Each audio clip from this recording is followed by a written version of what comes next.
A gente recebe a partir de agora também aqui no nosso All News o pastor Silas Malafaia, que estava entre os organizadores, inclusive, apoiadores ontem da manifestação de Bolsonaro lá na praia de Copacabana. Olá, pastor Malafaia, bom dia, seja bem-vindo mais uma vez aqui ao nosso All News. Bom dia, é um prazer, uma alegria estar com vocês. Bom, a gente está Bom dia, acompanhando, inclusive, pastor. os números que foram divulgados, né, por esses levantamentos que eles fazem através de fotos e mostram que Datafolha 30 mil pessoas, o Monitor Digital falou em 18.500 pessoas aproximadamente. O que o senhor acha que aconteceu ontem? Por que não conseguiu levar tanta gente para a praia de Copacabana? Bem, se a esquerda levar a metade do que nós levamos ontem, eu dou um prêmio para eles, para começar a história. É interessante observar que todo evento que Lula vai, que tem pessoas, é plateia controlada. Não vejo uma câmera de veículo nenhum mostrar a plateia, é só câmera no palco. Esse é o primeiro ponto. Segundo ponto, eu não gosto de entrar nessa guerra.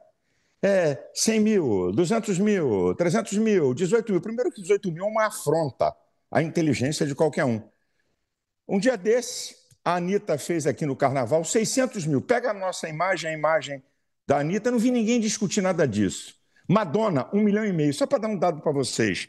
O metrô do Rio, trabalhando 24 horas, sem parar, consegue transportar 1 milhão de pessoas. Como é que tinha 1,5 milhão na praia de Copacabana? Então, eu tenho muita dificuldade com a questão de números. Eu sei o seguinte, num domingo de mais de 30 graus, com a final de Fla-Flu de tarde no Maracanã, nós tínhamos lá uma multidão de gente. Um dado que talvez vocês não são obrigados a saber, nós estávamos filmando lá com equipamento profissional, 7 câmeras, 2 drones, e eu abri o sinal, inclusive, quero dizer para vocês que no dia 6 de abril, vocês também podem, eu abro o sinal, não tem nenhuma propaganda minha, é um sinal de transmissão. Eu vou dar um número aqui para você. Só nas minhas redes tinham mais de 300 mil pessoas assistindo. Eu não vou dar o nome de outros veículos, porque eu acho... Opa, tivemos um probleminha aí na imagem dele, ele paralisou um pouco aqui, mas a gente já está retomando. Alguém ligou para ele. Quando toca o telefone, a pessoa está entrando pelo celular, aí quando toca o telefone, acaba dando uma pausa aqui na transmissão, mas a gente já está retomando. Ele está trazendo aí essa comparação, inclusive, com atos da esquerda, e a gente tem visto os números modificarem de um lado e de outro, inclusive, né, nesses atos, justamente por esse monitoramento que eles fazem através das imagens. Mas ele está questionando, inclusive, esses números, inclusive, que foram colocados em outros eventos que aconteceram na praia de Copacabana, e aí ele citou aí o show da Madonna, que falaram que tinha 1 milhão de pessoas.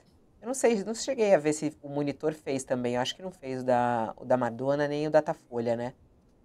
Não fizeram Não fiz. eu acho que isso daí foram números que foram divulgados pela própria Prefeitura do Rio de Janeiro, até mesmo pela própria polícia ali. O que eu achei curioso foi o próprio professor César, que estava lá, e ele falou que em outros atos que ele participou, foram 8 quarteirões, 8 quadras, e nessa ele falou que estavam 2 quadras. Não retomamos a ligação com Voltou. Vamos lá, pastor, abre a câmera pra gente, Malafaia, que eu acho que tá. Pode colocar ele na tela aí? Eu acho que ele tá com a câmera desligada ainda. A gente tá... Vamos lá. O senhor estava Desculpa, falando, então... inclusive, fazendo a comparação com outros atos. Eu estava dizendo para vocês que só na transmissão, eu não vou dar nome dos outros canais, que é até uma falta de ética aqui falar em outros veículos aqui com vocês. Mas todos os veículos que transmitiram juntos, deu mais de 1 milhão de pessoas assistindo. Só nos meus canais tinham mais de 300 mil. Então, esse negócio de número lá na hora, 2 quarteirões, não tinham 2 quarteirões não, tinham mais do que 2 quarteirões. Vai me desculpar, eu estava lá e eu tenho todas as imagens de drone de cima, de baixo, de lado, tudo que vocês imaginarem. Mas querer fazer disso para dizer, olha, não foi bem, olha, não foi boa. Ano passado, 21 de abril, tivemos uma plateia semelhante a isso. Eu disse para Bolsonaro que domingo de manhã não é o melhor lugar para fazer no Rio de Janeiro. Eu já tinha falado para ele, Bolsonaro, domingo de manhã, o carioca domingo acorda mais tarde, se der praia piora, tem jogo de Fla-Flu, mas não, vamos fazer, depois a gente faz um em São Paulo. Então o que valeu é a manifestação e o objetivo dela. É isso que para mim equivale. Eu não vou ficar brigando aqui com número, um diz 18 mil, outro diz 30 mil, a PM diz 400 mil. Eu sei que tinha gente, isso equivale, e o posicionamento, eu acho que é uma construção, é um tijolo que você vai botando para construir, certo, uma ideia e sensibilizar a sociedade. Mas, Malafaia, pastor, como o senhor diz... Vai lá, Josias, vai lá, Josias. Não, eu queria perguntar ao pastor o seguinte, como o senhor disse, de ficar discutindo o número, tem lá os dados que foram levantados aí por 2 organismos e tal, parece algo menos importante a essa altura. Havia gente ali em Copacabana, havia um palanque, foram defendidas algumas causas. O que eu queria lhe perguntar não lhe parece que hoje o conservadorismo que existe no Brasil, e isso já é nítido, existe um conservadorismo que veio para ficar, e esse conservadorismo está olhando para o governo atual e parece que não está gostando do que vê, mas não lhe parece que esse conservadorismo já não se confunde com o bolsonarismo? Não lhe parece que o Bolsonaro hoje faria um serviço mais adequado do ponto de vista político se ele enxergasse esse fenômeno e prestigiasse uma alternativa ao nome dele? Porque o senhor há de considerar, é um homem de bom senso, que a hipótese do Bolsonaro estar na urna em 2026 é inexistente hoje, né? Eu acho o seguinte, meu amigo, a política é muito dinâmica. Você fala uma coisa hoje, amanhã muda tudo. E outra, se Bolsonaro hoje sinalizar, ele não foi julgado em nada, ele não foi condenado ainda em nada. Então, por que ele vai se antecipar? Por que ele vai ele falar? Ele já está inelegível, não, pastor? Ele está inelegível, mas está inelegível, já que você tocou, é uma vergonha. A inelegibilidade de Bolsonaro é 2 fatores, porque ele falou com embaixadores, prerrogativa do presidente da República. A segunda, eu estou envolvido. Quem pagou o tri fui eu. Abuso do poder político e econômico, aonde? Não foi feito no lugar do 7 de setembro. Então, isso aí, decisões de inegibilidade pode ser mudada. Não é o problema. A questão é essa. Como é que Bolsonaro agora vai abrir a boca e vai sinalizar para outros onde não há um julgamento ainda? E muita coisa ainda que pode acontecer, muita água debaixo da ponte. Então, eu acho que vai chegar a hora, se todas as coisas acontecerem, que ele vai sinalizar. Eu não tenho dúvida. Agora, politicamente, lembra de Lula? Lula na cadeia não sinalizou para ninguém. Sinalizou lá no final, Haddad. Por quê? É o jogo político. Então, eu acho que o Bolsonaro agora não tem que estar sinalizando para ninguém, não. Sabe? Você viu lá a fala do Tarcísio? Não, Bolsonaro é nosso candidato em 2026. É o Tarcísio, que é uma das bolas da vez, tá certo? Caso o Bolsonaro seja impedido. Então, eu acho que, politicamente, o Bolsonaro está certo de não abrir a boca para dizer que é a João ou Manuel que vai substituí-lo. Eu acho que ainda não é a hora. O professor João César, que esteve aqui falando pouco antes do senhor, colocou 2 questões que eu repasso para o senhor. Uma, ele disse que estava lá, ficou lá, assistiu à manifestação, e que ele considera que foi um fracasso de público e até da empolgação dos manifestantes, que ele considera que foi um fracasso. E ele diz que isso enfraquece o senhor e o próprio Bolsonaro. E ele colocou outra questão. Um motivo do enfraquecimento do senhor, segundo ele, é porque o senhor subordinou a sua igreja à questão política, que isso enfraquece o senhor do ponto de vista até teológico, do ponto de vista de liderança dos seus pastoreados, né? Eu já vi que o professor está muito enganado e redondissimamente enganado. Número 1, eu nunca levei minha igreja a apoiar ato nenhum. Eu nunca disse que a minha igreja apoia Bolsonaro. A igreja é uma instituição, acima disso tudo, quem apoia sou eu, cidadão. A cidadania terrena está na Bíblia, apóstolo Paulo e Jesus. Então, eu acho que ele está um pouco equivocado com essa colocação, muito pelo contrário. Eu sei que eu não sou nada, tenho minhas limitações, mas me desculpa, não tem um pastor na história do Brasil que tenha mais influência política sobre evangélicos do que eu. Desculpa, essa é uma realidade dita por jornalistas. Não sou eu que digo isso, não sou eu que vou... que eu sou o melhor, eu sou o maior. Por favor. pastores de grandes denominações. E por que eu tenho, e estou aqui dando uma entrevista para vocês e não é outro que está dando? Porque a maioria dos pastores não gostam de se expor. Agora, o professor vir dizer uma asneira dessa, que eu estou perdendo meus fiéis. Amigo, vou só te dar um dado aqui. Nos últimos 1, 2, 3, 4 meses, eu inaugurei 6 igrejas.